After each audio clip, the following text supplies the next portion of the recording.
Je le vis par une nuit sans sommeil, tandis que je marchais désespérément pour sauver ma raison et mon âme. Il apparaissait que ma venue à New York avait été une erreur.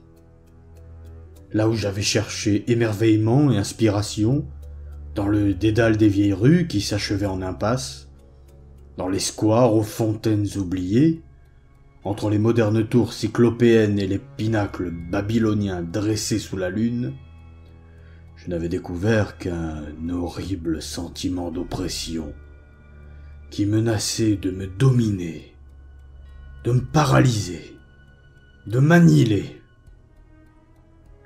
La désillusion était venue peu à peu. En arrivant dans la ville, je l'avais aperçue dans le crépuscule, du haut d'un pont, s'élevant majestueusement au-dessus de l'eau. Ses pics et ses pyramides incroyables se dressaient dans la nuit comme des fleurs. Teintée par des brumes violettes, la cité jouait délicatement avec les nuages flamboyants et les premières étoiles du soir. Puis elle s'était éclairée, fenêtre après fenêtre, et sur les flots scintillants où glissaient des lanternes oscillantes, et où les cornes d'appel émettaient d'étranges harmonies, le panorama ressemblait à un firmament étoilé, fantastique, baigné de musique féerique. Il paraissait posséder toutes les merveilles réunies de Carcassonne, de Samarcande, de l'Eldorado, et de toutes les cités glorieuses et fabuleuses. Peu après, je me laissai entraîner dans ces anciennes rues si chères à mon imagination, dans ces allées, dans ces passages étroits et tortueux, où des rangées de briques rouges, éclairées de petites lucarnes, au-dessus d'entrées à colonnes, avaient vu passer des carrosses dorées et des chaises à porteurs lambrissées. Et dans ce premier contact, que j'avais souhaité pendant si longtemps, je pensais avoir enfin atteint le cœur des trésors qui me conduirait vers la poésie. Mais mes espérances furent rapidement déçues.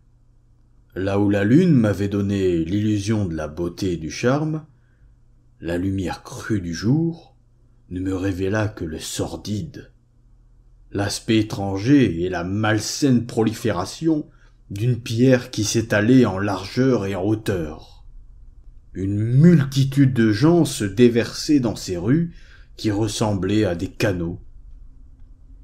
C'étaient des étrangers trapus et basanés, avec des visages durs et des yeux étroits, des étrangers rusés, sans rêve, et fermés à ce qui les entourait. Ils n'avaient aucun point commun avec l'homme aux yeux bleus de l'ancien peuple des colons, qui gardait au fond du cœur l'amour des prairies verdoyantes et des blancs clochers des villages de la Nouvelle-Angleterre. Ainsi donc, au lieu de la poésie que j'avais espérée, je ne trouvais qu'une obscurité frissonnante et une solitude indicible. C'est dans cet état d'esprit que je découvris l'effrayante vérité que personne jusqu'alors n'avait jamais osé envisager. L'intouchable secret des secrets. Cette cité de pierre n'est pas la continuation normale du vieux New York, comme Londres l'est du vieux Londres et Paris du vieux Paris. Elle est morte. Son corps, imparfaitement embaumé, est infesté de curieuses choses animées qui ne sont que le reflet de celles qui l'animaient lorsqu'ils étaient en vie. Après avoir fait cette découverte, je cessai de dormir tranquille. Mais une sorte d'apaisement résigné me revint lorsque je pris peu à peu l'habitude d'éviter les rues durant le jour et de ne sortir qu'à la nuit, quand l'obscurité ramène ce qui subsiste encore du passé et que les vieilles portes blanches se remémorent les silhouettes altières qui les franchissait jadis. Ainsi donc, je parvins quand même à écrire quelques poèmes, tout en chassant l'envie que j'avais de retourner chez moi, dans ma famille, de peur d'avoir l'air de revenir humilié, la tête basse, après un échec. Une nuit sans sommeil, alors que j'errais à travers la cité, je rencontrai l'homme. C'était dans l'un de ces cours bizarres et cachés du quartier de Greenwich, où j'avais élu domicile, ayant entendu dire qu'il était le refuge naturel des artistes et des poètes. Au début, les vieilles rues, les maisons, les petites places et les squares inattendus m'avaient charmé. Lorsque je découvris que les artistes et les poètes n'étaient que des brailleurs pleins de prétentions, je décidai quand même d'y demeurer par amour des choses vénérables que je m'efforçais de replacer dans leur cadre originaire. La nuit était avancée et les fêtards avaient disparu. J'étais seul parmi les rues et je songeais aux curieux arcanes que des générations avaient dû perpétuer en ces lieux. Cela permettait à mon âme de subsister et me procurer certaines de ces visions et rêveries auxquelles aspirait le poète qui vivait au plus profond de moi-même. L'homme me rencontra vers 2 heures, par un brumeux matin d'août, tandis que je traversais une enfilade de cours faisant partie d'un réseau continu d'allées pittoresques.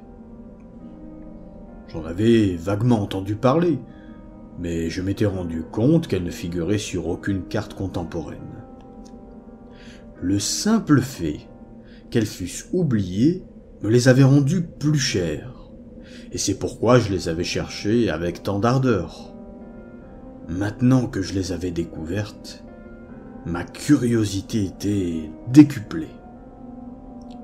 Quelque chose dans leur disposition laissait supposer une grande originalité.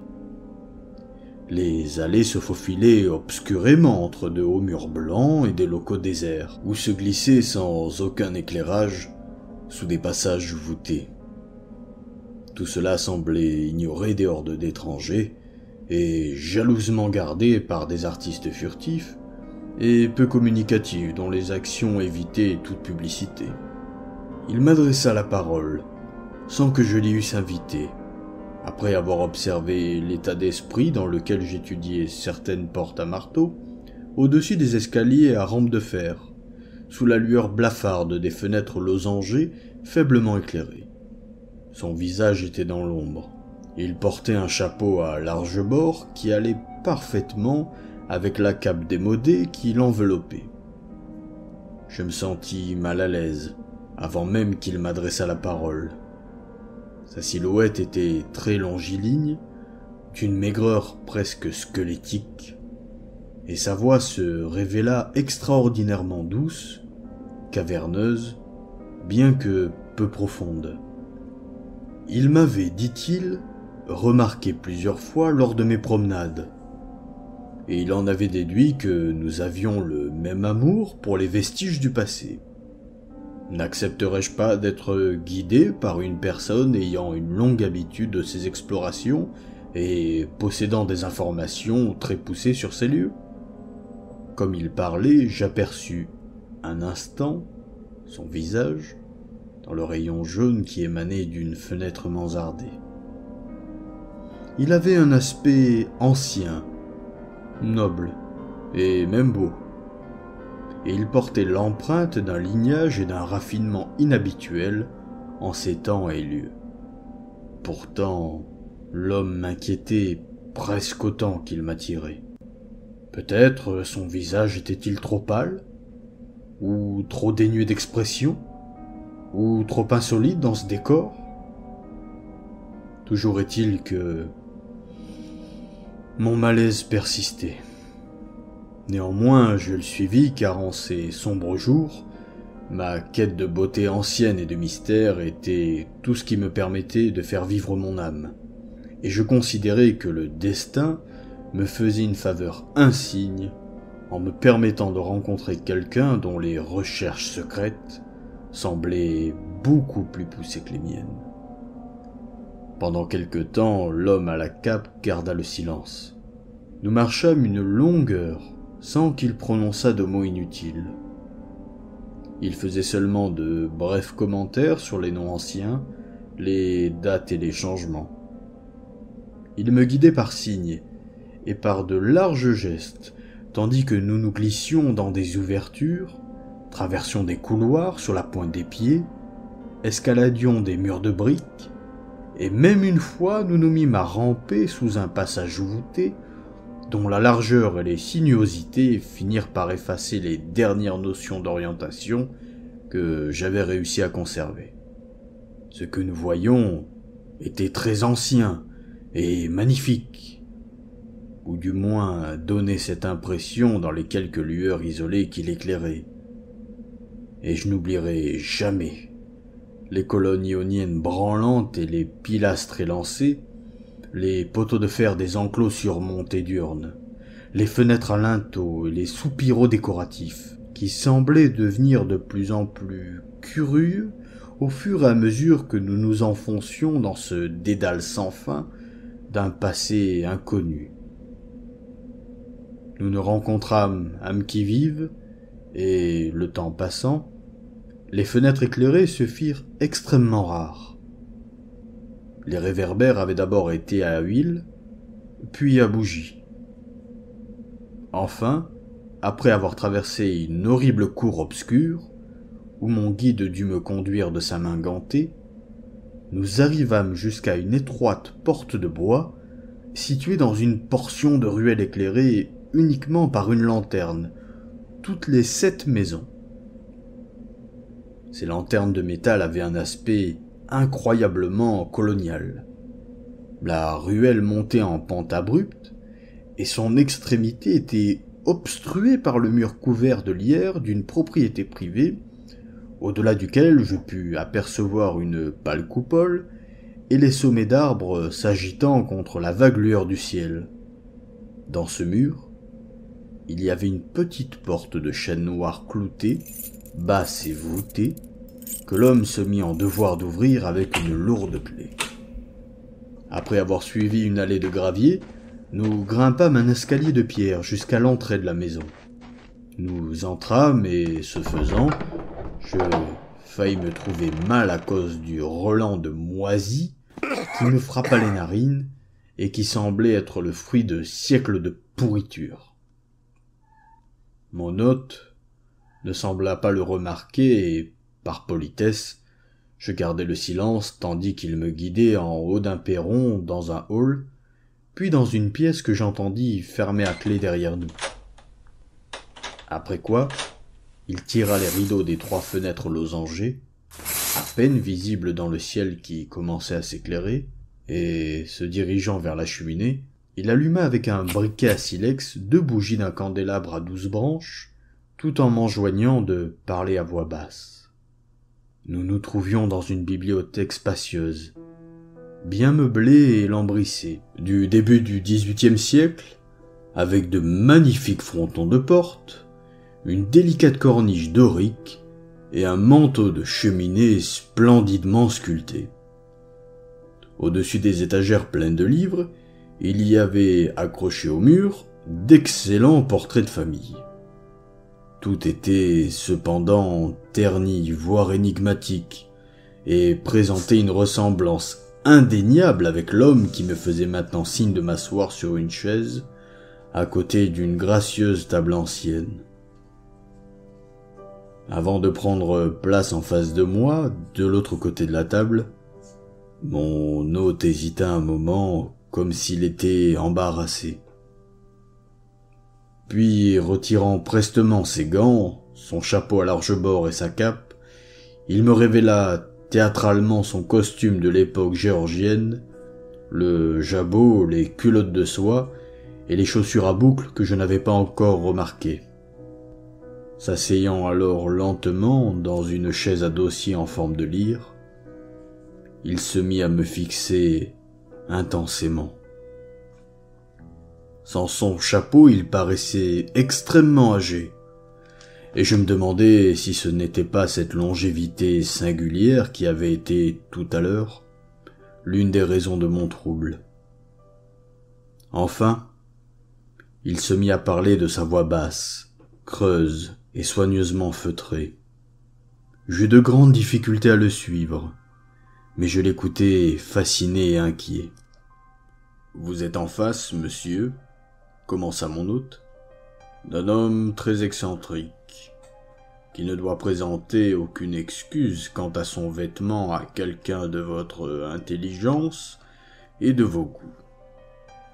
En pensant à des époques meilleures, je n'ai pas eu de scrupule à assumer leur habitude et à adopter leur costume et leur façon pratique qui n'offense personne si elle est suivie sans ostentation. J'ai eu de la chance de pouvoir conserver la demeure rurale de mes ancêtres, malgré l'expansion de 2 villes. D'abord Greenwich, construite après 1800, et puis New York, vers 1830. Il y a beaucoup de raisons qui ont poussé ma famille à garder jalousement cet endroit, et je n'ai pas failli à cette obligation.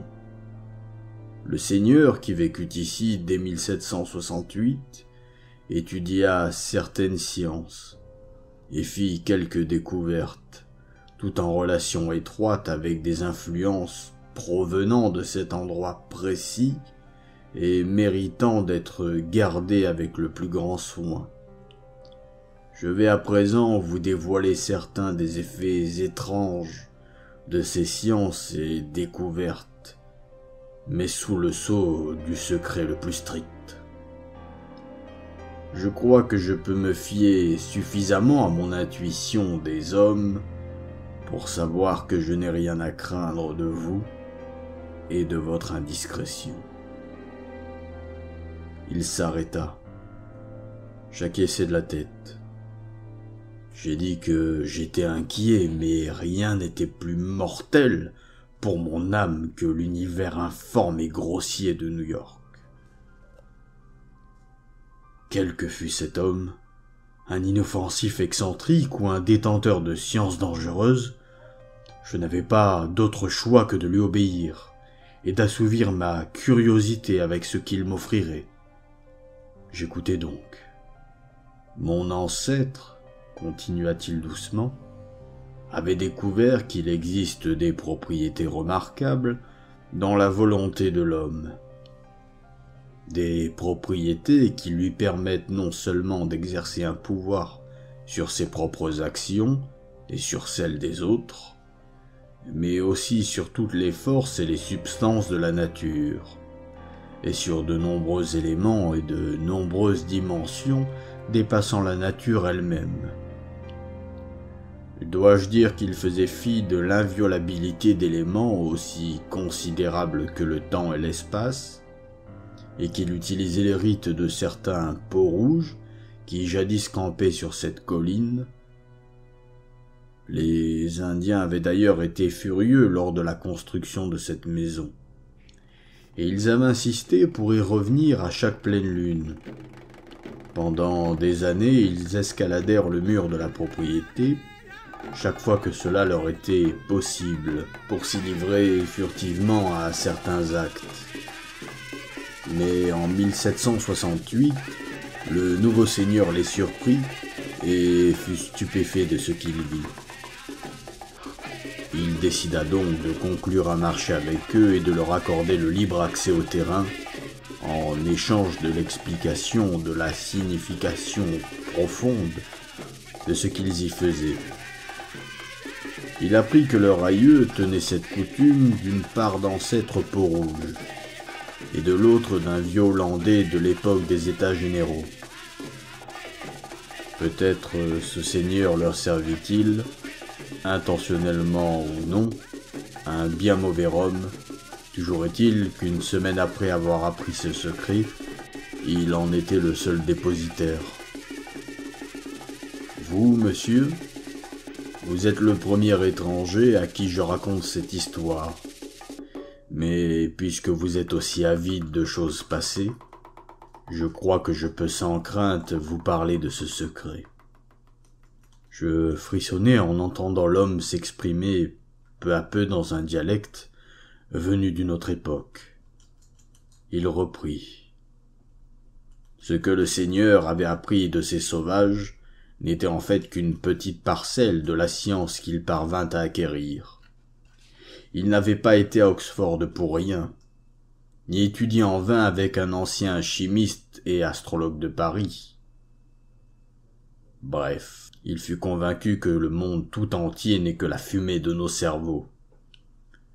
Le vulgaire, disait-il, n'a aucune prise sur lui, mais le sage peut le traiter comme un simple nuage de tabac de Virginie. Nous pouvons donc faire de nous ce que nous voulons et chasser ce que nous ne voulons pas. Je n'irai pas jusqu'à dire que tout cela est entièrement vrai, mais c'est suffisamment vrai pour donner de temps à autre un beau spectacle. Vous serez sans doute intéressé par les images que vous allez découvrir sur l'époque que vous chérissez tant. Je vous prie cependant de retenir toute frayeur face à ce que j'ai l'intention de vous faire voir. Venez près de la fenêtre et restez calme. » Mon hôte me prit alors la main et me conduisit à l'une des deux fenêtres de la pièce malodorante. Au premier contact de ses doigts sur ma peau, mon sang se figea. Sa chair, bien que sèche et ferme, était comme de la glace, et je faillis m'arracher à son emprise. Mais je pensai aussitôt au néant et à l'horreur de la réalité quotidienne, et du même coup je fus prêt à endurer n'importe quoi. Une fois près de la fenêtre, l'homme écarta les rideaux de soie jaune et m'obligea à regarder vers les ténèbres extérieures. Pendant un instant, je ne vis rien d'autre qu'une myriade de petites lueurs qui dansaient au loin, très loin. Puis, comme pour répondre à un geste imperceptible de la main de mon hôte, un éclair de chaleur illumina la scène, et je vis une mer de feuillages luxuriants remplacer l'océan de toits que j'avais eu devant les yeux. Sur ma droite, l'Hudson luisait sournoisement, et devant moi je vis le scintillement malsain d'un vaste marais salant constellé de lucioles agitées. La lueur s'éteignit, et un sourire diabolique illumina la face curieuse du vieux nécromancien. C'était avant son époque, avant même l'époque du nouveau seigneur. Essayons une fois encore. Je me sentis défaillir, et je regrettais presque la modernité de cette ville maudite. « Dieu Tout-Puissant, murmurai-je, vous pouvez réaliser cela pour n'importe quelle époque ?» Et tandis qu'il hochait la tête, et que je me cramponnais au rideau pour ne pas tomber, il fit un autre geste. De nouveau, il y eut un éclair, mais cette fois sur une scène plus proche de notre siècle. C'était Greenwich. Greenwich tel qu'il avait existé avec ça et là, un toit ou une rangée de maisons, comme nous en voyons aujourd'hui, mais avec d'agréables allées verdoyantes et de l'herbe. Marécage brillait encore, et aux confins du village, j'aperçus les clochers de ce qui était alors New York. Je respirai très fort, pas tant à cause du spectacle même qu'en raison des possibilités que mon imagination essayait de contenir avec effroi. Pouvez-vous, osez-vous, allez-vous plus loin? Je parlais avec crainte, et je pense qu'il la partagea une seconde. Mais son sourire diabolique revint et il ajouta « Loin ? Ce que j'ai vu vous transformerait en statue de pierre. Arrière, arrière, avant, avant, regarde, piailleur stupide !» Et en aboyant cette phrase dans un souffle, il fit un nouveau geste, amenant dans le ciel un éclair encore plus aveuglant que les précédents. Pendant 3 secondes entières, je fus ébloui par la clarté démoniaque. et en même temps je découvris une scène qui me tourmentera à jamais dans mes rêves. Je vis les cieux grouillant d'étranges choses volantes, et au-dessous une infernale cité noire faite de pierres géantes, avec des pyramides sacrilèges s'élevant sauvagement vers la lune, et des lumières diaboliques venant de fenêtres innombrables, et grouillant de manière répugnante sur des falaises aériennes. Je vis les hommes jaunes aux yeux obliques qui habitaient cette cité. Ils étaient vêtus d'horribles robes oranges et rouges, et dansaient comme des fous au son de tambours enfiévrés, du claquement de crotales obscènes et du gémissement délirant des trompes assourdies des bateaux, dont le chant funèbre ininterrompu montait et descendait, ondulant comme les vagues d'un océan de bitume. Je vis ce spectacle, dis-je, et entendis comme avec l'oreille de l'esprit la cacophonie blasphématoire qui l'accompagnait.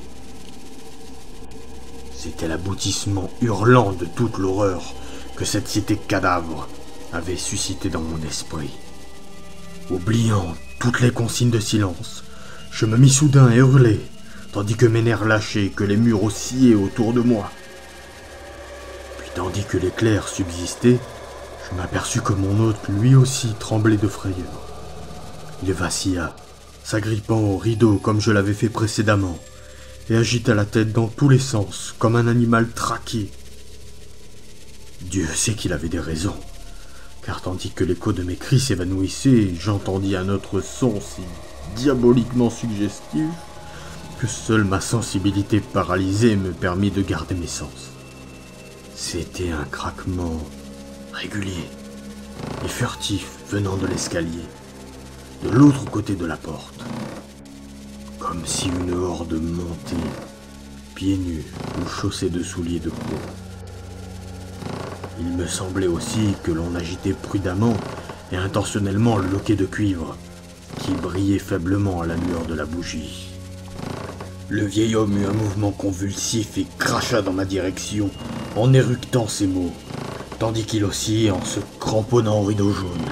« La pleine lune, maudit sois-tu, chien glapissant ! Je les ai appelés, et ils sont venus me chercher, les pieds morts chaussés de mocassins. Que Dieu vous donne, démon rouge! Mais je n'ai pas empoisonné votre rhum, non, je n'ai pas empoisonné votre rhum. N'ai-je pas respecté vos rites? Soyez maudits! Laissez-moi! Lâchez ce loquet! » À ce moment, 3 coups lents et délibérés ébranlèrent les panneaux de la porte. Une écume blanche se forma aux lèvres du magicien en proie à la panique.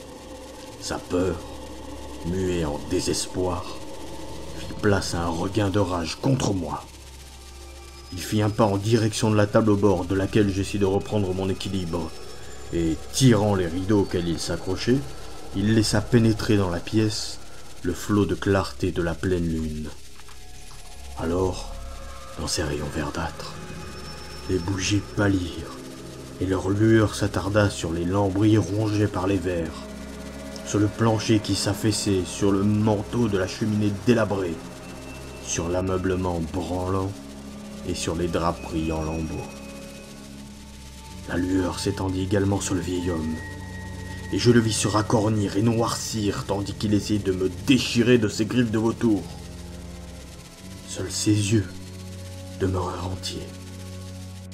Ils brillaient d'un éclat incandescent qui augmentait au fur et à mesure que le visage se carbonisait et s'éteignait. Les coups redoublaient contre la porte. La chose noire qui me faisait face n'était plus qu'une tête avec des yeux essayant vainement de se tortiller dans ma direction en crachant de temps en temps des jets de fiel.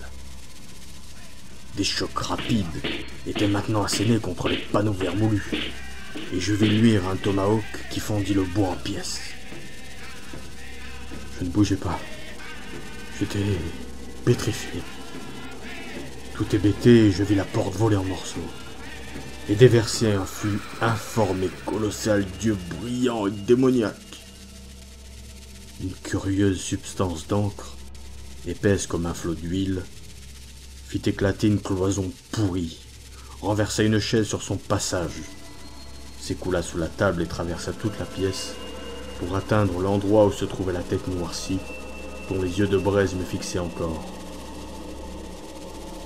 Elle se referma autour de cette tête, l'engloutit, la submergea et repartit sans me toucher par le même chemin, la porte noire et l'escalier branlant. Soudain, le plancher céda totalement, et je glissai dans la chambre obscure du dessous, à moitié étouffé par les toiles d'araignée, prêt à défaillir de terreur. La lune verte, brillant par les fenêtres cassées, me montra la porte du couloir à demi ouverte. Et tandis que je me relevais du sol jonché de plâtras, que je m'extirpais des débris du plafond, je vis passer un horrible torrent de noirceur, criblé de centaines d'yeux maléfiques et phosphorescents. Il cherchait la porte de la cave. Quand il l'eut trouvée, le sol de la pièce s'effondra à son tour, comme celui de la pièce supérieure. Un fracas assourdissant fut suivi par la chute le long de la fenêtre ouest de quelque chose qui avait dû être la coupole. Je me ruai alors dans le couloir, jusqu'à la porte d'entrée. Incapable de l'ouvrir, je saisis une chaise, brisai une fenêtre, et sautai en toute hâte sur la pelouse abandonnée où le clair de lune dansait parmi les herbes et les ronces. Le mur était élevé, et toutes les portes étaient verrouillées.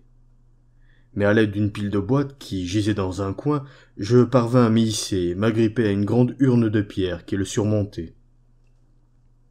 Dans mon épuisement, je regardai autour de moi, et je ne vis que d'étranges murs, des fenêtres et des vieux toits.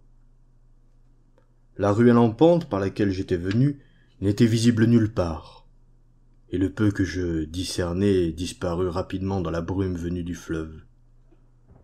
Soudain, l'urne à laquelle je me retenais se mit à trembler, comme si elle partageait mon vertige, et l'instant d'après, mon corps plongeait en avant vers je ne sais quel destin.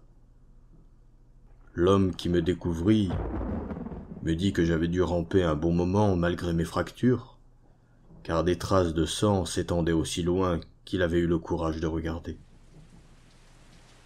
La pluie les effaça bientôt, et les rapports ne mentionnaient rien d'autre que ma découverte dans un endroit inconnu, à l'entrée d'une petite cour noire derrière Perry Street. Je n'ai jamais tenté de retourner vers ces labyrinthes ténébreux, et je ne conseillerais à aucun homme sain d'esprit d'y aller. Je ne sais aucunement de qui ou de quoi cette créature âgée était faite, mais je répète que la cité est morte, et qu'elle est remplie d'horreurs insoupçonnées. Où cet être est-il parti? Je n'en sais rien. Mais moi, je suis retourné chez nous, en Nouvelle-Angleterre, dans la belle campagne caressée chaque soir par les brises marines parfumées.